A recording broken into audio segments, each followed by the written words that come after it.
mucha, esto es Guate en Cápsula y el día de hoy, en la primera cápsula les traemos vida antes de la conquista y geografía.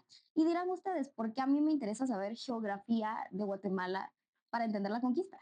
Y tiene mucho que ver. ¿Por qué? Porque eso nos va a ayudar a comprender con qué tipo de territorios se vinieron a topar los españoles y cómo esto obstaculizó ciertas partes de la conquista, o sea, por qué ciertos territorios fueron conquistados antes o después, etcétera. Además, también les voy a dar un contexto acerca de cómo estamos divididos por clima. Y esto es muy importante ya que nos va a ayudar a entender qué tipos de cultivos se dan en estas tierras y posteriormente nos va a ayudar a entender cosas que pasaron dentro de la colonia. Así también, el día de hoy les traigo vida antes de la conquista y siento que esto es como de los temas más importantes que les traigo, ya que voy a explicar desde el periodo paleoindígena hasta el postclásico de los mayas, que termina en 1524 con la llegada de los españoles. ¿Por qué esto es importante? Porque uno de los objetivos de Guate en Cápsula es desmontar estos mitos que se tienen acerca de los pueblos originarios de la región. Así que vamos a explicar de manera muy concreta cómo fue que se fueron desarrollando las sociedades dentro del territorio centroamericano. Además, también al final de este video les traigo un dato curioso, así que quédense para verlo. Ok, como podemos ver aquí, Guatemala está subdividida en 4 regiones climáticas principalmente. Ojo, aclaración. Esto no quiere decir que la temperatura no pueda variar de los rangos que yo le voy a dar. No puede ser que haya menos o más calor. Claro que puede ser, porque hashtag cambio climático, ¿verdad? Pero estas generalizaciones nos ayudan a comprender qué es lo que se hace con la Tierra dentro de estas regiones gracias a que la temperatura normalmente siempre oscila dentro de esos parámetros, ¿ok? Ok, bueno, como primera región tenemos la Tierra Caliente. La Tierra Caliente está situada debajo de los 800 metros de altura y tiene temperaturas que van de los 25 grados Celsius en adelante. Gracias al clima cálido de esta región, se produce todo tipo de vegetación tropical. Principalmente Petén es conocido por ser exportador de madera, por las densas selvas que existen dentro de la región, claramente, pero también se cultivan otras cosas como lo son el cacao y el banano, ¿ok? Pero lo que nos importa de esta región es que es selvática, ¿ok? Es mucho árboles, densamente selva, ¿ok? Ok. Y bueno, como segunda región tenemos lo que es la Tierra Templada. La Tierra Templada está situada desde los 8.000 metros de altura a los 1.500 metros de altura y tiene temperaturas que oscilan entre los 17 y 23 grados Celsius. Y aquí principalmente se produce árbol de chicle, caña de azúcar, café y madera. Como tercera región tenemos la Tierra Fría. Y la Tierra Fría va desde los 3.000 metros de altura, desde los 1.500 metros de altura a los 3.000 metros de altura. Y las temperaturas oscilan de los 10 grados Celsius a los 17 grados Celsius. Aquí normalmente se cultiva especies resistentes al frío que normalmente hace, por lo cual vemos cultivos de pepino, papa, trigo, maíz, etcétera. ¿Ok? Es una región muy productiva en cuanto a cultivo. Y como última región tenemos lo que se denomina región andina. Esta región es conocida por ir desde los 3.000 metros de altura en adelante y tiene temperaturas que normalmente siempre están bajo cero. Por lo cual esta región no es muy conocida por el cultivo, sino que se usa más para la ganadería y sobre todo para el pastoreo de ovejas. ¿Ok? Bueno, además, en la región 2 y 3 podemos ver estos piquitos que vemos por aquí, ¿verdad? Bueno, esos piquitos son las montañas que están esparcidas a lo largo de estas dos regiones. Estas montañas forman parte de lo que se conoce como el sistema montañoso centroamericano. Además de esto, el país está atravesado de este a oeste por una placa tectónica. Este constante movimiento, variaciones de altura que tenemos y básicamente la ondulación del terreno han causado que Guatemala sea rica en yacimientos minerales de zinc, plomo, oro y plata. Por lo cual, en resumen, podemos ver que tenemos una región increíblemente biodiversa con una gran potencial para la agricultura y que también somos ricos en minerales, ¿ok? Esto va a ser importante para cuando nos adentremos dentro de la colonia y la conquista también, ¿ok? Bueno, ahora vamos a continuar. Ok, entonces, vida antes de la conquista. Los registros más antiguos que tenemos de ocupación dentro del altiplano de Guatemala datan de el 9000 antes de Cristo, de un grupo de cazadores y recolectores. La ocupación que nosotros tenemos en el territorio es vasta y son más de 10.000 años, ¿ok? Entonces, entre esos 10.000 años podemos dividir cuatro periodos principales. Cabe aclarar, aclaración número dos, que esta no va a ser una explicación extensa acerca de cada uno de ellos. ¿Por qué? Porque de verdad es muy difícil encontrar autores que coincidan en lo mismo. ¿Por qué?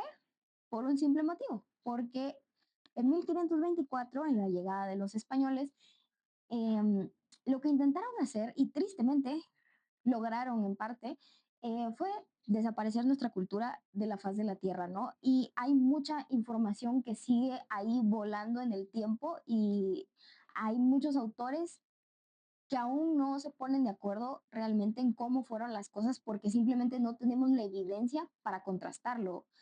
Hay ciertas partes de la historia que hemos logrado encajar y tenemos registros post conquista que mencionan que los pueblos indígenas que los españoles se vinieron a topar, que ya vamos a entrar en eso, sí tenían registros históricos, ¿no? Iconográficos que relataban la historia de todo su pueblo, pero desafortunadamente, esos registros fueron destruidos o están perdidos, escondidos en quién sabe dónde y aún no los hemos encontrado.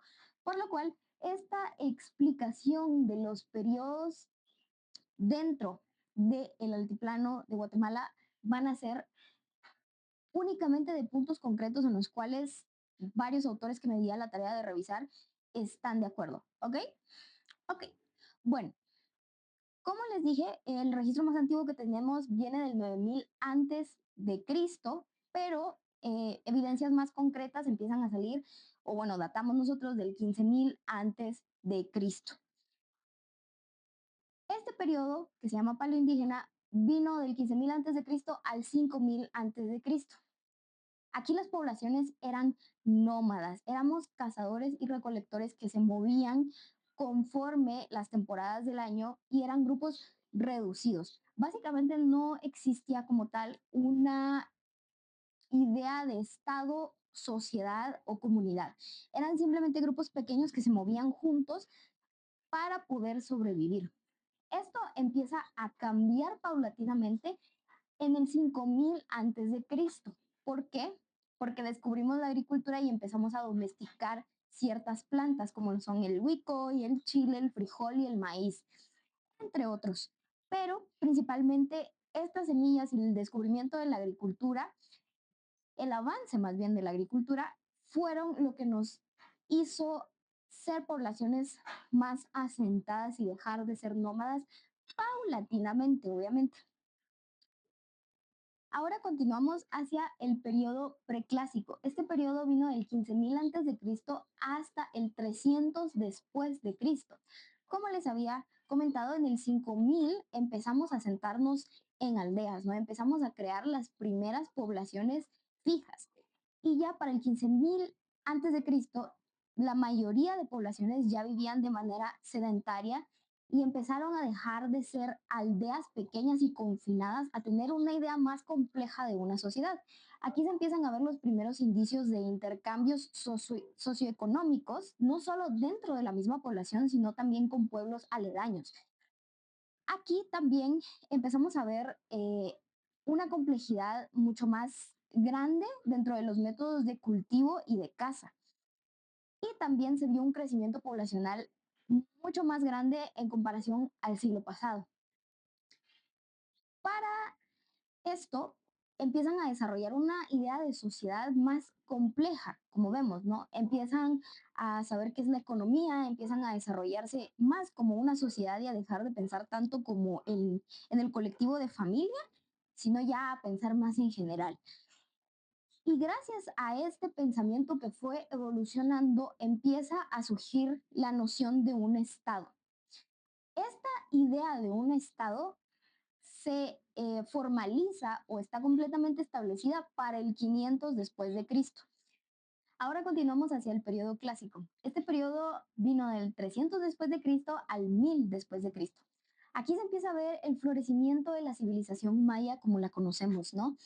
Empieza a haber una idea de Estado total y completamente consolidada, como les digo, a partir del 500 después de Cristo. Se forma entonces una teocracia establecida que mantenía relaciones económicas, posiciones sociales, jerarquías, roles, además de conflictos geopolíticos, ¿no? Además, se ve en este periodo el florecimiento de las ciencias como la matemática, la astronomía y también el florecimiento de la arquitectura y el arte, ¿no? Aquí se consolida la civilización maya con ciudades grandes en las tierras bajas de Copán, Piedras Negras, como lo son Tikal, entre otros, ¿no? El más importante del altiplano fue Caminaljuyu, que ahora forma parte de la ciudad de Guatemala, ¿no? Cabe aclarar que en el 400 después de Cristo la civilización mexica también tuvo un papel importante, sobre todo con Caminaljuyu, ya que en este año Caminaljuyu cae bajo el dominio de Teotihuacán. Y esto también es algo que vamos a ver en el periodo posclásico. Eh, Esto es algo que tal vez no se tiene muy en cuenta o no se enseña mucho, pero las civilizaciones mexicanas también tuvieron mucha relación con los pueblos originarios de Guatemala, ¿no? Además de esto, estos asentamientos o ciudades grandes que existían estaban en valles, estaban en terreno plano donde no había montañas ni nada para protegerlos alrededor, por lo cual expertos intuyen que este periodo fue pacífico mayoritariamente. El conflicto no fue tan preeminente como sí lo veremos en el posclásico, sino que fue básicamente un periodo donde la civilización maya pudo florecer, se vieron muchísimos avances tanto en tecnología, agricultura, ciencia y básicamente se consolidó la cultura como la conocemos, ¿no? Y como luego la heredaríamos nosotros. Pero, pero sí fue un periodo básicamente muy bueno para la civilización, ya que hubo muchos avances. Otra cosa que también hay que aclarar, y siento que es bastante importante, es este hincapié que hago en que aquí ya se mantenían conflictos geopolíticos. O sea, ya teníamos conflictos con otros pueblos vecinos, ya teníamos relaciones comerciales, ya hacíamos intercambios complejos que inferían inteligencia y negociación, ¿me entienden? Eh, Siento que también está mucho esta equivocación de que antes de que llegaran los españoles, nosotros como que no teníamos mucha idea de lo que era la economía o de lo que era eh, pues la política, ¿no? Y aquí se ve claramente que no. Teníamos unas creencias espirituales y tradiciones que tal vez una cultura extranjera las podía ver como raras, pero realmente teníamos relaciones de Estado súper complejas y ya había mucha historia detrás de todos los pueblos que habitaban el altiplano y había relaciones complejas, básicamente, llenas de conflicto, negociación, paz, etcétera, ¿no? Esto es algo que también vamos a ver que prevalece mucho en el posclásico y en el posclásico tiene especial importancia. Pero bueno, ahora continuamos hacia el posclásico y el posclásico es un periodo bastante complejo por el hecho de que pasaron tantas cosas. Hubo sobre todo un claro declive de la sociedad tan próspera y maravillosa que habíamos visto en el clásico. Por todos los eventos que pasaron, ¿no? Este periodo, el posclásico, se divide en dos. El posclásico temprano, que va del 1000 al 1200 después de Cristo. Y bueno, pues el posclásico temprano básicamente comienza gracias a la despoblación que hubo, gracias a las epidemias. Estas epidemias se dieron gracias a que los españoles ya habían llegado a México. Y como sabrán, o tal vez no, los españoles trajeron muchas enfermedades que las poblaciones indígenas del altiplano no estaban acostumbradas y no tenían defensas con las cuales lidiar. Entonces, una de las características que se dio en este periodo fue la despoblación. Básicamente, la población empezó a caer en picada y eso provocó el declive de la sociedad. El declive de la sociedad y no solo eso, provocó también que surgieran muchísimo más conflictos y que los mayas clásicos de este periodo se separaran en un montón de pueblos que son los que conocemos hoy en día. Estos mayas clásicos y otras poblaciones mexicanas que migraron hacia Guatemala se separaran en muchos clanes o señoríos, que es como los conocemos, ¿no? Señoríos que formaron sus propias culturas y sus propios idiomas a lo largo de este periodo de tiempo, ¿no? Pero primero se caracterizó el posclásico temprano por la deserción eh, de estas ciudades grandes, ¿no? Como Tikal, Caminal, y empezaron a construir ciudades que estaban más aisladas y que tenían sobre todo el énfasis en protegerlos. O sea, si estaban en un valle, digamos, vacío, las civilizaciones o las sociedades, las ciudades, tenían puestos de control donde podían vigilar si el enemigo los venía a atacar y si no, literalmente estaban rodeadas, o sea, eran fortalezas a las cuales era muy difícil acceder. Por lo cual, en este periodo, el posclásico en general se caracteriza por un agravio del conflicto y la disolución de las culturas mayas en muchas dinastías. Uno de los ejemplos más claros que podemos ver también sobre la influencia de estos pueblos mexicanos que tuvieron en el altiplano es la fundación de la dinastía Quiché. La dinastía Quiché surge gracias a que una población indígena viene desde Teotihuacán y se asienta aquí y funda la dinastía Quiché. Entonces, como les digo, este periodo, el posclásico temprano, fue caracterizado por la despoblación y el conflicto. Todas estas ramas, estas poblaciones empezaron a dividirse y empezaron a hacer sus propias ciudades, sus propias religiones y empezaron a tener como distintas maneras de pensar y sobre todo se empezaron a pelear por territorio. ¿Por qué? Por la despoblación que hubo en ese momento. Hay teorías acerca de por qué se dio esta despoblación, ¿no? Se cree que fueron epidemias o que fueron una crisis de alimentos la que hubo que hizo que la civilización maya colapsara. Ahora continuamos con el segundo periodo del posclásico, que es el protohistórico, que vino del 1200 después de Cristo hasta la llegada de los españoles en 1524. Este periodo se caracteriza por lo mismo, ¿no? El constante conflicto entre estas poblaciones y la defensividad que adquirieron estas ciudades, ¿no? Se destaca también incluso puestos militares para vigilar estas ciudades y una militarización y un enfoque muy intenso en defender el territorio. Para esto, hay que aclarar, ¿no? Que durante la primera parte del posclásico, los quichés fueron los que dominaron la mayor parte del el territorio. La dinastía quiché se cree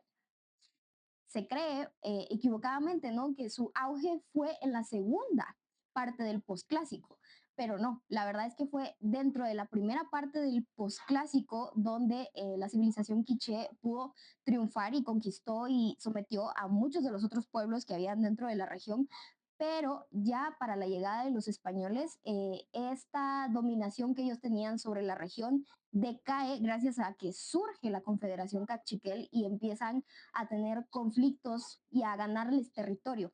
Entonces, para la llegada de los españoles, la verdad es que la dinastía quiché sí era prominente y era fuerte dentro del territorio, pero no llega a ser como lo pintan la mayoría de los libros de historia. Estaban bastante igualados con los cachiquel, básicamente, pero la Confederación Quiche básicamente empieza a decaer en poder en comparación a la primera parte del posclásico y pues bueno, esta etapa también culmina con la llegada de Pedro Alvarado a el territorio guatemalteco en 1524. Y como último punto, yo les mencioné que les iba a dar un dato curioso al final del video, así que, ¿cuál es el origen de los pueblos? Como ya habíamos comentado, las confederaciones posclásicas tienen su origen en los mayas clásicos, pero también hay que recalcar la influencia que tuvieron los pueblos mexicanos que migraron hacia la región en la fundación de estas confederaciones. Como les he explicado y mencioné antes, por ejemplo, la Confederación Quiché fue fundada por inmigrantes que vinieron desde Teotihuacán. Todos estos inmigrantes vinieron más específicamente de la costa del Golfo de México y de México Central.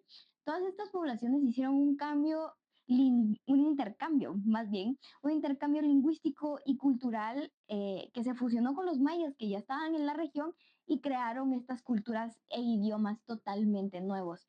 Aún así, y este es el dato curioso, hay palabras que aún se usan que vienen derivadas del náhuatl o otras lenguas mexicanas.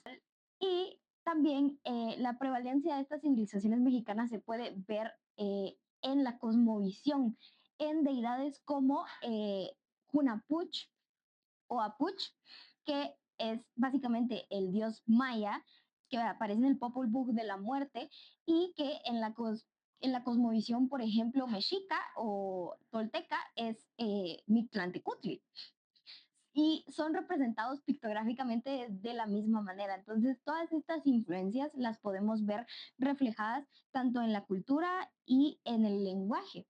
Otro dato curioso también es que hay linajes que aún actualmente conservan sus nombres originales eh, que vienen de nuevo derivadas de estas lenguas mexicanas que heredamos. Este intercambio cultural normalmente